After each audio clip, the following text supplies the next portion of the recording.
அதிர்ஷ்டம் நியூஸ்க்கு வரவேற்கிறோம். தேர்தல் செலவை நான் பார்த்துக்கிறேன். எடப்பாடியைச் சந்தித்த அதானி.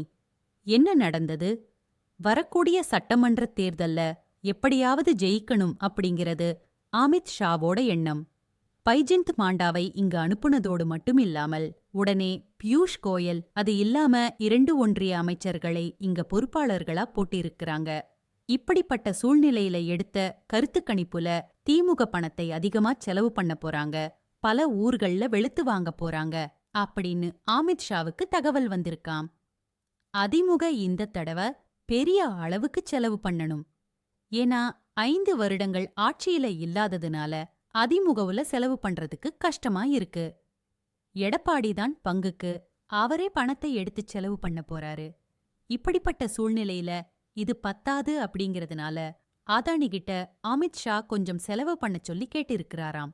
எடப்பாடியைச் சந்தித்த அதானி டெல்லியில அதானியை வேலுமணி சந்தித்திருக்கிறார். 2 நாட்களுக்கு முன்பு நிர்மலா சீதாராமனை சந்திக்க சி.வி. சண்முகமும் வேலுமணியும் போனது உங்களுக்கு தெரியும். அதற்குப் பிறகு அதானி சந்திப்பு நடந்ததாம். அங்கிருந்தே வீடியோ மூலமாக அதானியும் எடப்பாடியும் பேசினாங்க. நீங்க கவலைப்படாதீங்க, நான் பார்த்துக்கிறேன் அப்படின்னு அதானி உறுதிமொழியை கொடுத்திருக்கிறாராம்.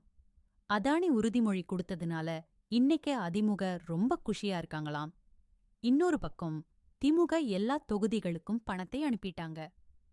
நடுவுல பணம் ஏதாவது பிரச்சனையில மாட்டுச்சுன்னா இன்னொரு பணம், அதாவது அதே அளவுக்கான பணம் சென்னையில தயாரா இருக்காம்.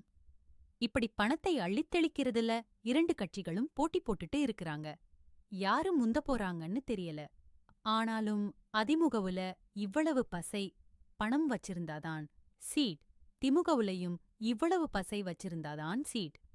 இந்த தேர்தல் அப்படிங்கிறது பணத்தை வைத்து மக்களை விலைக்கு வாங்கும் தேர்தலா நடக்கப் போகுது. யாரு ஜெயிக்க போறாங்க அப்படிங்கிறத மக்கள் தான் முடிவு செய்வாங்க. இப்போதைக்கு யாருன்னு முடிவாகல.